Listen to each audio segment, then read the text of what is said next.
എല്ലാ സമ്പത്തും നിങ്ങളുടെ പേരിലാക്കാനുള്ള നടപടികളൊക്കെ ഞാൻ ചെയ്തുകൊണ്ടിരിക്കുക. അഡ്വക്കേറ്റിനെ വിളിച്ച് ഞാനതൊന്ന് സ്പീഡപ്പ് ആക്കാൻ പറയാം. അത് കഴിഞ്ഞ് നിങ്ങളത് വിൽക്കോ പണയം വയ്ക്കോ എന്താന്ന് വെച്ച് ചെയ്തോ. മോളെ, നിന്നെ സ്നേഹിക്കുന്നവരെ കഷ്ടപ്പെടാൻ ഈ അമ്മ സമ്മതിക്കില്ല.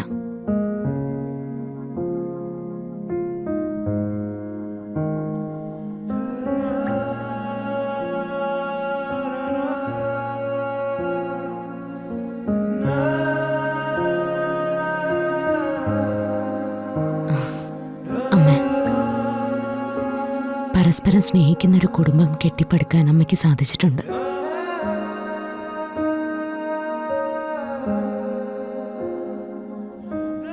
ഇടയിലൊരു വീഴ്ച വന്നാലും ഈ കുടുംബം ഇങ്ങനെ തന്നെ നിലനിൽക്കണം.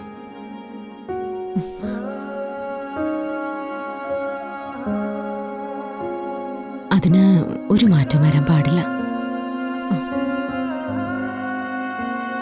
ഇപ്പോ ഞാനീ പറയുന്നത് നിങ്ങൾ ആരും നിഷേധിക്കരുത്.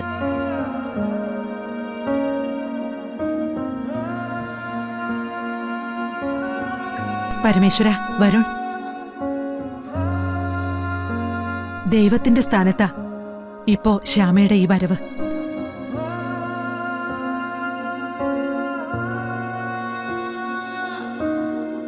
ശ്യാമ വച്ച് നീട്ടുന്നത് ഒരു സഹായമായിട്ടെങ്കിലും സ്വീകരിക്കുന്നത് നല്ലതാണെന്നാ എനിക്ക് തോന്നുന്നത്.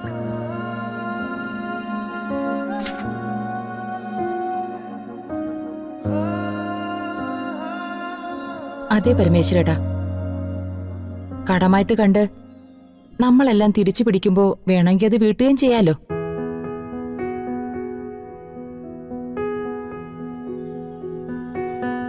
അയ്യോ, കടമയായിട്ടൊന്നും കാണണ്ട. ഇത് വരുണിന് രാധയ്ക്കുള്ളതാ. ഇത് അവരുടെ സമ്പത്താ.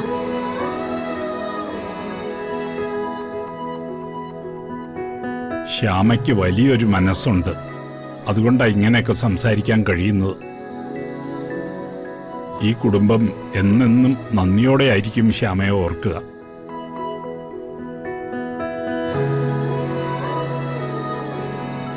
എന്നെ ഇങ്ങനെ വേർപിരിക്കണ്ട.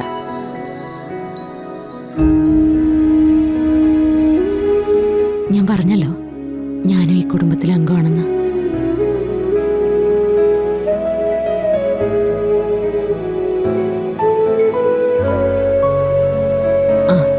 എന്നാ ഞാൻ ഇറങ്ങ.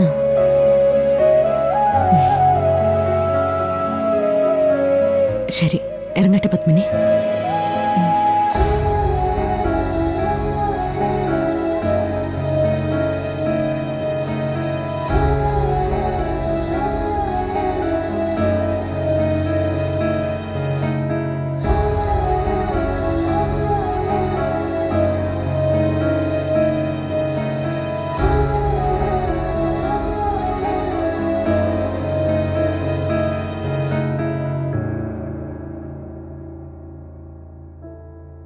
വരുൺ, ഇനി അഭിമാന പ്രശ്നമെന്ന് പറഞ്ഞതിന്ന് പിന്മാറരുത് കേട്ടോ. മാഡം, എനിക്ക് സന്തോഷമേ ഉള്ളൂ. എല്ലാ സമ്പത്തും നിങ്ങളുടെ പേരിലാക്കാനുള്ള നടപടികളൊക്കെ ഞാൻ ചെയ്തുകൊണ്ടിരിക്കുക. അഡ്വക്കേറ്റിനെ വിളിച്ച് ഞാനതൊന്ന് സ്പീഡപ്പ് ആക്കാൻ പറയാം. അത് കഴിഞ്ഞ് നിങ്ങളത് വിൽക്കോ പണയം വയ്ക്കോ എന്താന്ന് വെച്ച് ചെയ്തോ. ഈ കണിമംഗലം പഴയ കണിമംഗലമായിട്ട് തന്നെ നിൽക്കണം. കേട്ടല്ലോ? ഞാൻ എന്താ ഇപ്പം മാഡത്തിനോട് പറയാ? ഒരു കാര്യം ചെയ്യേ, പറയാനുള്ളത് മുഴുവൻ ദാ ഇവളോട് പറഞ്ഞേക്ക. അമ്മ ഇറങ്ങട്ടെ മോളെ.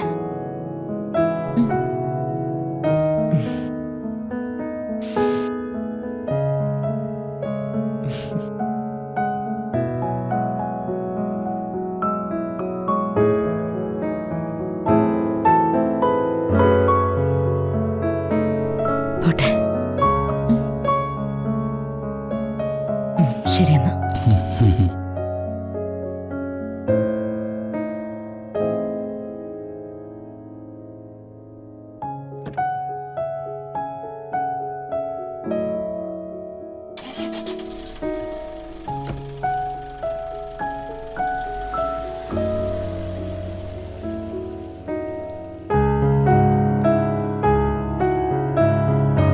രാധിക. നന്നായി വരുൺ. അമ്മ എടുത്ത തീരുമാനം നല്ലതാ. ഒന്നുമില്ലായ്മയിൽ നിന്ന് ഞാൻ കയറി വന്നത് ഇങ്ങോട്ട്. അന്ന് എല്ലാവരും മനസ്സ് തുറന്ന എന്നെ സ്വീകരിച്ചതും സ്നേഹിച്ചതും. ഈ കുടുംബത്തിന് വേണ്ടിയല്ലാതെ അമ്മയും ഞാനും വേറെ ആർക്കു വേണ്ടിയാ എന്തെങ്കിലും ചെയ്യാ? നമുക്കൊന്നും നഷ്ടപ്പെടില്ല വരുൺ. ഒരിക്കലും ഒരിക്കലും നഷ്ടപ്പെടില്ല. താങ്ക്സ്. കാലിടറി നിൽക്കുമ്പോൾ ചെറിയ ബലമൊന്നുമല്ല കയ്യിൽ തടഞ്ഞത്.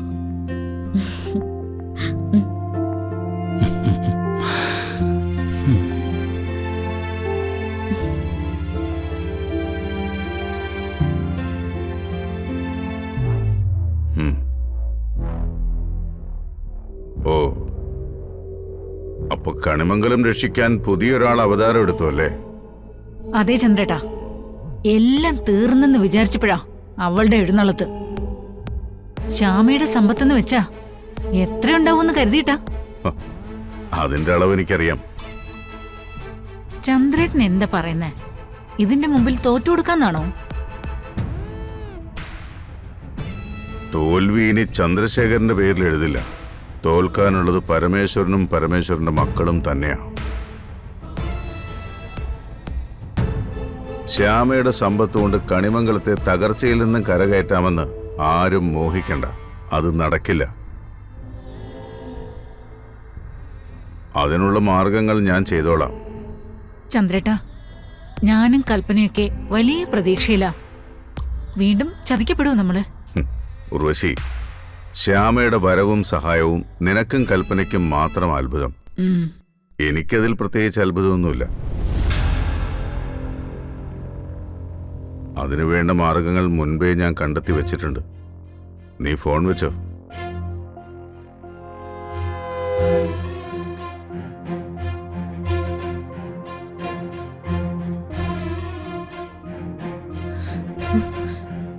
ചെറിയമേ, എന്തു പറഞ്ഞു? ശ്യാമ വന്നതുകൊണ്ടും സഹായിക്കാന്ന് പറഞ്ഞതുകൊണ്ടും പ്രത്യേകിച്ച് ഒന്നും സംഭവിക്കില്ലെന്നാ ചന്ദ്രേട്ടൻ പറയുന്നേ. വിശ്വസിക്കാതെ എന്ത് ചെയ്യും? ആ, തൽക്കാലം വിശ്വസിക്കാം. നമ്മുടെ മുമ്പില് വേറെ മാർഗമൊന്നുമില്ലല്ലോ. ഇനിയിപ്പോ തോൽക്കാനാണ് വിധിയെങ്കിൽ അങ്ങനെ തന്നെ ആവട്ടെ.